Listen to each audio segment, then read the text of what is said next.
Well, let me thank you for joining us for this Facebook Live chat about what happened in Nice, what lessons we should learn, and how we should respond. Let me start by saying that the attack in Nice, which killed, I think, 80 people at least, including children, including 2 Americans, including a Russian exchange student. I mean, horrifying event. But it shouldn't have been an unexpected event. It's the 3rd major attack in France in recent times.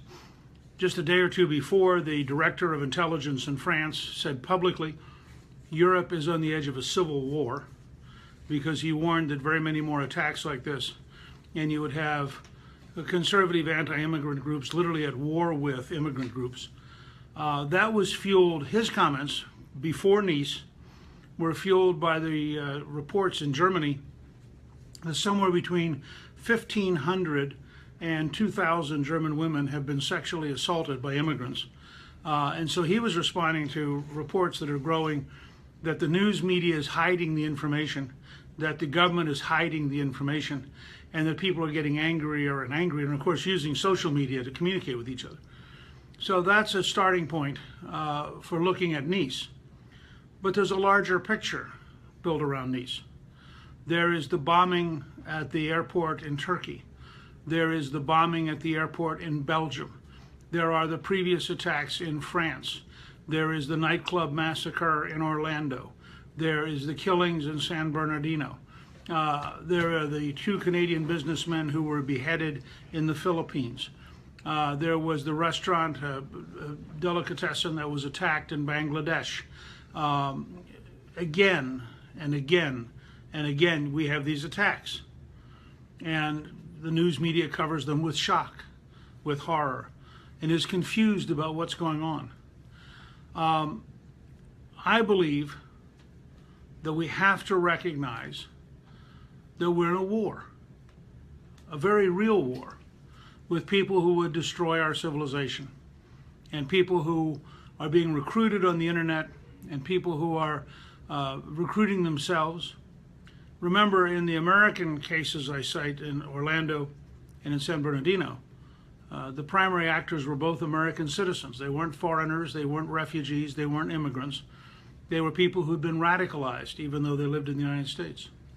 So we have a real deep challenge, and we need an honest conversation about that challenge. Now, it's clear that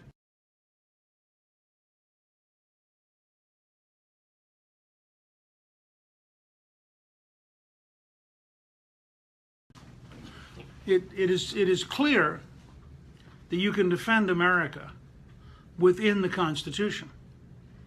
Abraham Lincoln fought a civil war with constitutional government. Franklin Delano Roosevelt fought World War II with constitutional government.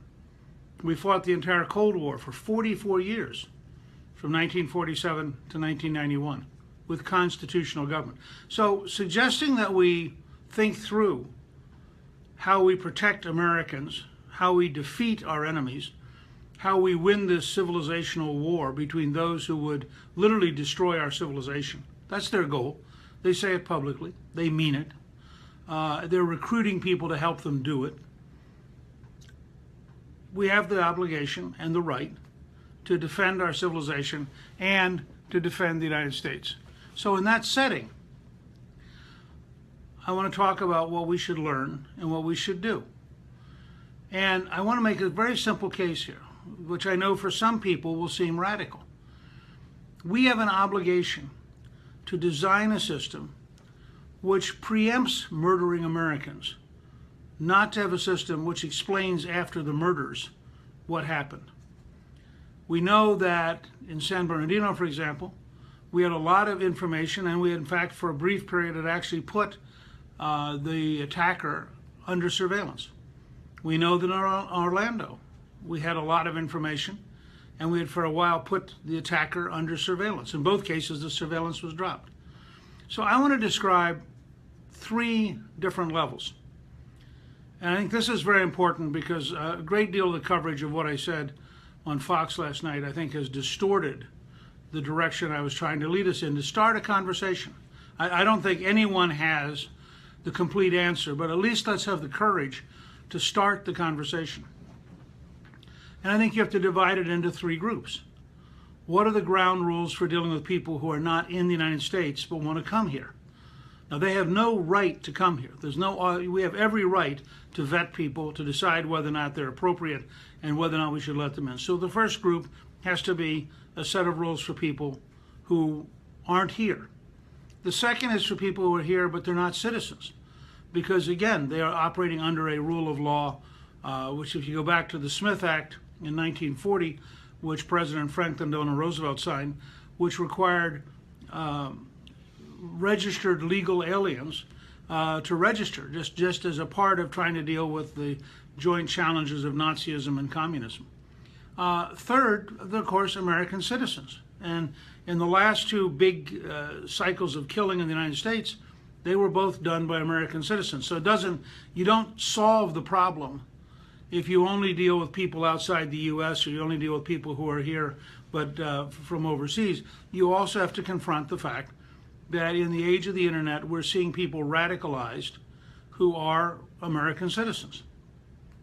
Now, let me make something very clear, because the news media went into a hysteria overnight in trying to grossly exaggerate what I was saying.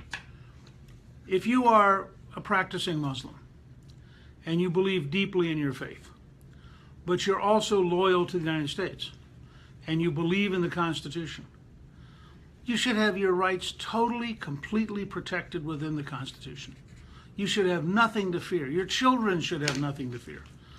This is not about targeting a particular religion or targeting people who practice in a particular way. This is about looking for certain characteristics that we have learned painfully, time after time, involve killing people, involve attacks on our civilization. So I want to draw a sharp distinction here. And let me start with the most difficult area, which is American citizens. When we have the courage to look directly at the lessons of San Bernardino and the lessons of Orlando and the lessons of Fort Hood and the lessons of other places around the country where there have been attacks, Boston would be another example. One of the things that's obvious is that if we had had the kind of counterterrorism surveillance that New York developed shortly after 9/11, which has been disbanded in a way that makes no sense at all. Fact is, in that period, the New York Police Department was doing an extraordinary job of tracking potential radicals, finding out what they were doing, and, if necessary, intervening. So, for example, if we had been actively monitoring the killer in Orlando, we would have known when he went to buy guns and when he went to buy a lot of ammunition that we ought to pick him up.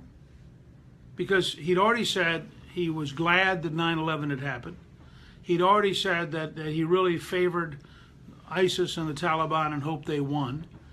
And there's a point here, if we're at war, very different ground rule than peacetime. If we're at war, aiding and abetting the enemy is utterly, totally unacceptable and illegal. If we're at war, seeking to undermine the American Constitution and replacing the American government is an act of sedition which is prosecutable. This is very different than in a normal peacetime environment. Every bias should be in favor of the innocent. Every bias should be protecting you from the state. And as a conservative, I deeply believe that we should be protecting you from the state. But at the same time, I believe that if we're in war, then we have an obligation to have the state operate in such a way that it protects us from being killed. And so we need to set up a set of rules that relate to what Americans can and can't do at a time of war. If necessary, we need to figure out what the correct legal terminology is for Congress to declare war, if that's the legal precursor to what we have to get done. But clearly, 14 years after 9/11, almost 40 years after the attack on the American embassy in Iran, it should be obvious that we are at war and that every once in a while the enemy breaks through and kills people. And so it's vastly in our interest to figure out how to stop that from happening. The second group are people who are here conditionally. They're in the United States, but they're not citizens. And I think there we've got to revisit some of the court decisions and some of the laws which have transferred to them rights of citizenship and protections of citizenship, even though they're not citizens. And again, if you're law-abiding, if you are loyal to the United States, if you are supportive of the Constitution, you shouldn't have anything to worry about. But if you've come here for the purpose of recruiting people to ISIS, if you've come here for the purpose of radicalizing people, if you've come here to gather resources for terrorism, then we have every right to raise serious questions. And there, what the dialogue should be is, if you're guilty of these things, is the correct answer, if you're only here, say, as a green card resident, deportation, or is the correct answer prison? Now, with an American citizen, deportation is impossible, and it's not appropriate under the Constitution. And there, historically, we've always said, if you fought against the United States, that the correct answers were basically jail as opposed to deportation. I think we have to talk through what should be the right way of handling people who are here but are not citizens. But again, the bias should be in favor of winning the war, and the bias should be in favor of taking steps to stop people before they kill, not to arrest people after they kill. Finally, we come to foreigners, whether it's the Syrian refugees that President Obama and Secretary Clinton are so eager to bring in, or others. We have every right and every obligation to our own citizens to screen people who want to migrate to the United States, to find out whether or not they believe, for example, that you should kill homosexuals, to find out whether or not they believe you should kill apostates who leave Islam, to find out whether or not they believe you should kill Christians and Jews. I mean, there are some questions here that are very real. We also should find out, are they willing to learn English? Are they willing to assimilate? Are they willing to become Americans? One of the great problems in Europe has been the acceptance of large numbers of people who have no interest in becoming the local. They don't want to become German, or they don't want to become French, they don't want to become Belgian. And the result is you get larger and larger neighborhoods that are outside the society. And then they become ungovernable. There are sections around Paris that are called no-go zones, where the police will not go in. Well, those sections, in effect, have been lost to France. They're no longer effectively, at a practical level, French territory. That's a very, very dangerous pattern. And I think that we have to be very clear that, yes, people can come to the U.S. We welcome legal migration, but they have to come to the U.S. willing to assimilate, to learn to be American. And again, you can be an American and practice Buddhism. You can be American and practice Judaism. You can be an American and practice Hinduism. You can be an American and practice Islam. You can be an American and practice the Protestant and Catholic versions and the Orthodox versions of Christianity. We're not saying that you have to give up core beliefs. We are saying you have to decide to become an American in order to be allowed to migrate to America, because I think that we cannot allow what we've learned the hard way in Europe, and that is the growth of entire neighborhoods that are isolated from the rest of society. So that's an overview of where I think we are. And I thought that I mean, how many times do we have to witness this kind of death and destruction, these kind of terrible events, and be shocked and then do nothing? Or, as the French Prime Minister said today, learn to live with terrorism. Well, that's not the American model. We're not going to learn to live with terrorism. We're going to defeat terrorism. That's going to require us to learn how to stop it, to learn how to suppress it, to learn how to defeat it. But we can do that.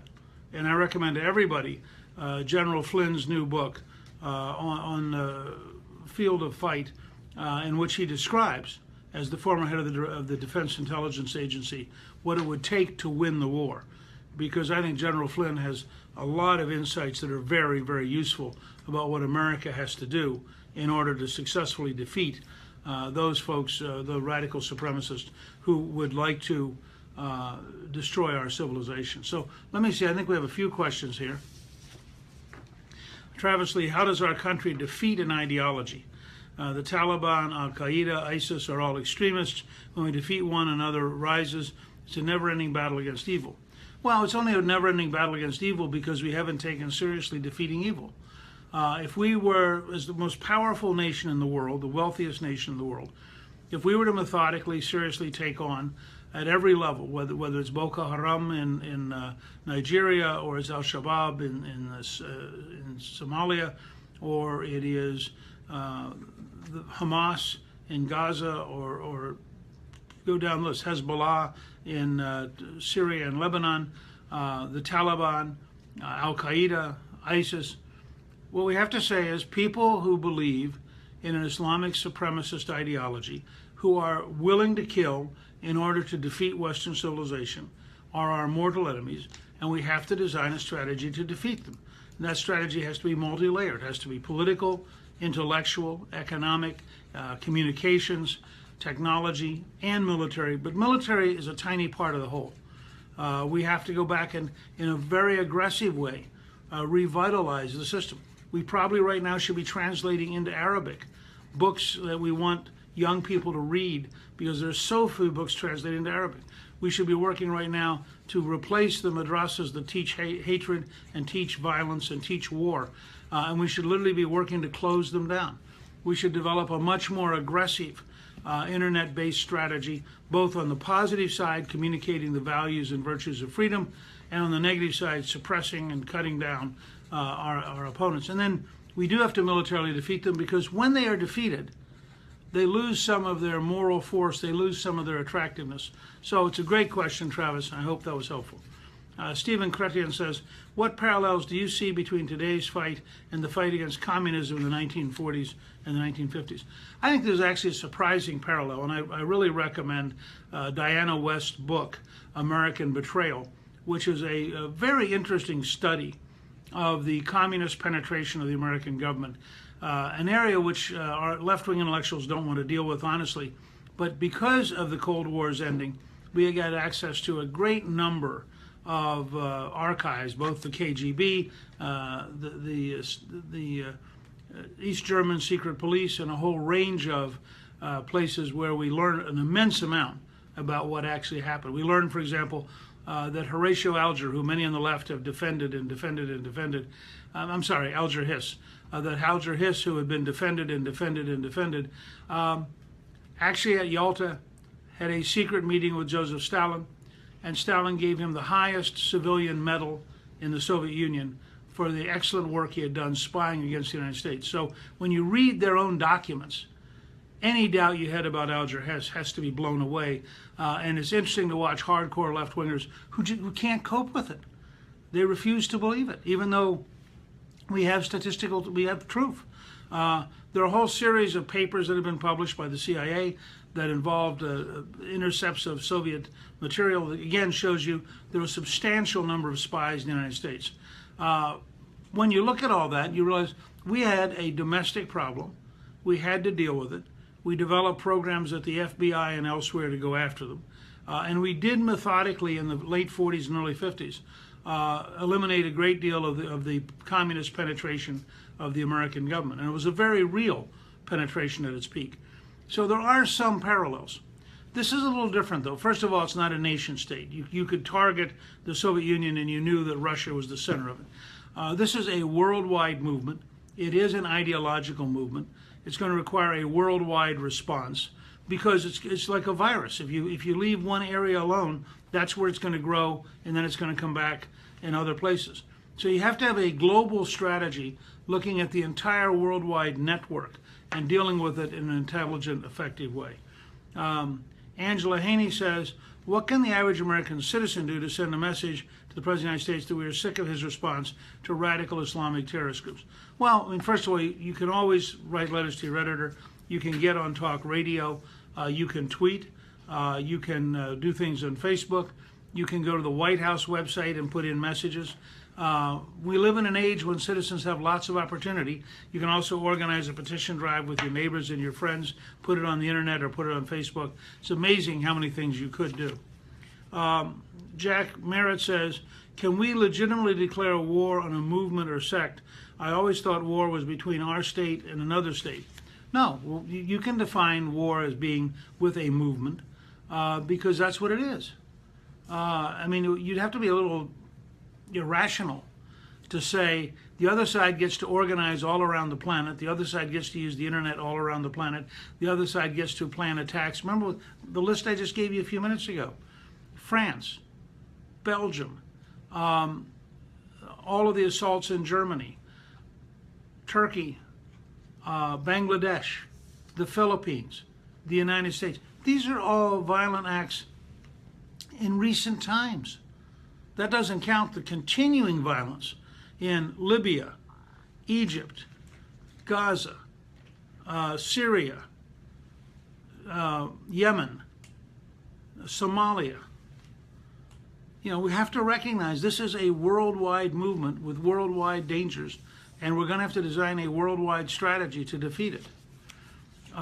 Dennis Nagin says, is there anything Congress can do to stop terrorist attacks at home? Well, a lot of what I'm suggesting is going to require congressional hearings, congressional drafting of legislation. You know, there are a series of things. The Smith Act for registering aliens was an example in 1940. But Franklin Roosevelt and the Congress had to go through a series of steps to learn how to deal with efforts to undermine the United States and to attack the United States. This Congress is going to have to do the same, hopefully with a president who will be actively, aggressively in favor of defending the United States and in favor of defeating the radical Islamists. But there clearly will have to be new laws thought through, and you're walking a tightrope. I mean, let's be very clear. We're saying we want to maximize our protection of your civil liberties, whatever your religion, whatever your background, and we want to maximize our ability to keep you alive, because if you get killed, you've lost all your civil liberties. So how do we design a policy which has both those characteristics? It keeps us safe, but it also keeps us free. And I think that takes really serious, deep thought. It takes really profound congressional hearings, and it takes a willingness to sort through as a factual matter, what do we need to get done, what lessons do we learn from various attacks both here at home and around the world in order to build the right approach to respond to them. Connor Ewald said, is strengthening our intelligence really the answer to preventing these attacks, or what do you think is the number one thing we should do to prevent them? Well, strengthening our intelligence both at home and overseas. And here I have to disagree with those who place their highest value on, you know, the right of privacy and so forth. Right of privacy is vital in peacetime. Right of survival is vital in wartime. And so we're going to have to really think about intelligence gathering here at home as well as intelligence gathering overseas. Again, I recommend you go back and look at what Commissioner Kelly did in New York after 9/11, where there was a serious effort to develop what may at that time have been the number one anti-terrorism effort in the world. I think New York City was better at tracking, monitoring, with the help of many Muslims, by the way. There was a huge number of Muslim Americans who are loyal to the Constitution, loyal to the United States, want to be helpful. And that's a significant part of this. How do we distinguish between people who would kill us and people who are totally loyal citizens? And how do we do so before the people who kill us kill us? I mean, it doesn't do you any good to develop a doctrine and a policy that requires the other person to have killed somebody before you pay attention. That's going to lead to bigger and bigger disasters, just like Nice with its 80 dead people and its horrifying scenes. So, so I think it's very important for us to develop and have an open public dialogue. And I think a good thing to end on is Jerry Bond's question. We know ISIS terrorists embed among civilians. How do we weed them out? In a sense, that's the whole point of this discussion today. We have enemies who want to use our own rules in order to defeat us. We have enemies who are very clever and who want to use our Constitution in order to hide. We have enemies who are prepared to destroy our civilization. Excuse me. I hope that what we have done is continue a dialogue. This is something I've talked about for a long time, going all the way back to the 1979 Iranian illegal capture of the American embassy and the holding of hostages. So terrorism has been a long study. As General Flynn points out, we are not currently winning the war. In fact, we're losing it. Just look at the killings, the bombings that you've just seen in the last few months. We have to have the courage to have an honest discussion. And some parts of it are going to be touchy. But I think the discussion is very, very important. And I think we've got to develop new methods and new technologies and new approaches that help us identify potential terrorists and deal with them appropriately before they kill. At the same time, protecting everybody who wants to be engaged in leading a peaceful life and in worshiping in peace. America, America continues to be a country which combines two concepts: that under the rule of law, we can both protect your right to privacy and protect your right to be alive. And as we were seeing once again in Nice last night, we need a dialogue about what steps have to be taken to make sure that keeping you alive gets the full treatment in the age of terror. I look forward to hearing your thoughts and your ideas, and we'll do more of these in the near future.